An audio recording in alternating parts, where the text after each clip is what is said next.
Welcome to Demystifying Escalations.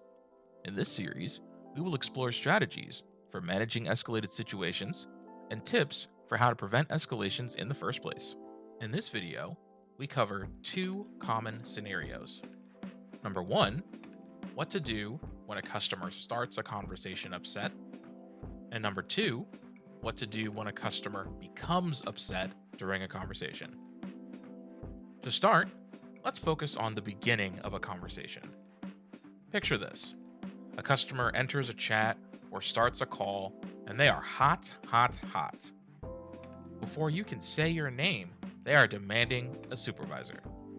What can you do here? Do you cave and attempt to transfer them to your team leader? No.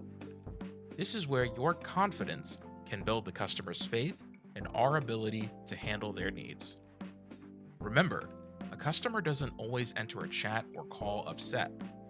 Many times, this results from reaching out to us and not receiving a resolution that is satisfactory to them. As such, you are oftentimes starting with a customer whose trust has already been broken. So when a customer comes on the line, it is very important to address the issue at hand, that they do not believe that you can solve their issue. Convince them that you can prove them wrong. An example phrase is something like this. Ms. Johnson, I see that you are frustrated with this situation, and I want you to know that I am here to help you. I am fully confident that I can provide a resolution that'll work for you. If you could please give me your order number and a few moments of your time, I'd be happy to dig into this for you. With this phrasing, we are providing a valuable change in perspective to the customer. Before joining the chat or call, they looked at their issue as a me versus web scenario. However, with this phrasing, you are able to change their perspective to an us versus the problem scenario.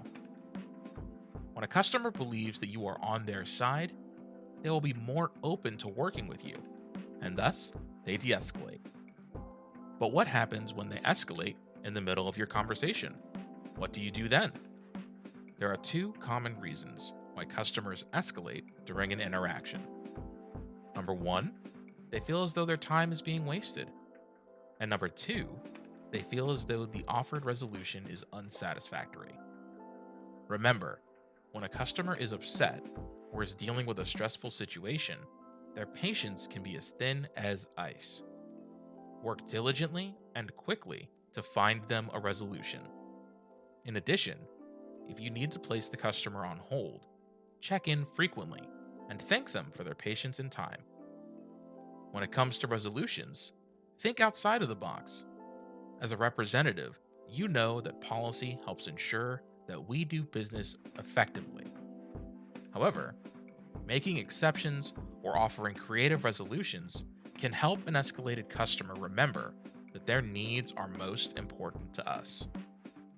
Here are a couple examples of thinking outside of the box. For a warranty issue with one of our brand items, consider stopping service on the unit and offering a refund. For damages, consider offering a discount on a future purchase by adding store credit directly to their account. Now, whether your customer is upset at the beginning of your conversation or becomes upset throughout your conversation, here are some things to remember that will further help a de-escalation. Always speak calmly and use professional language. Allow the customer to speak without interruption. Actively listen to your customer and validate their concerns. Show empathy by putting yourself in their shoes. And reiterate what they have stated to build trust. It is important to note, while we will certainly do everything in our power to de-escalate our customers, you are not expected to endure abuse. As a member of Web, being subjected to foul language, threats, and other rudeness will not be tolerated.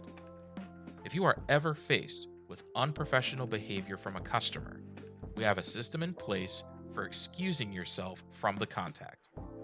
It is suggested that you provide 2 warnings before removing yourself from the conversation.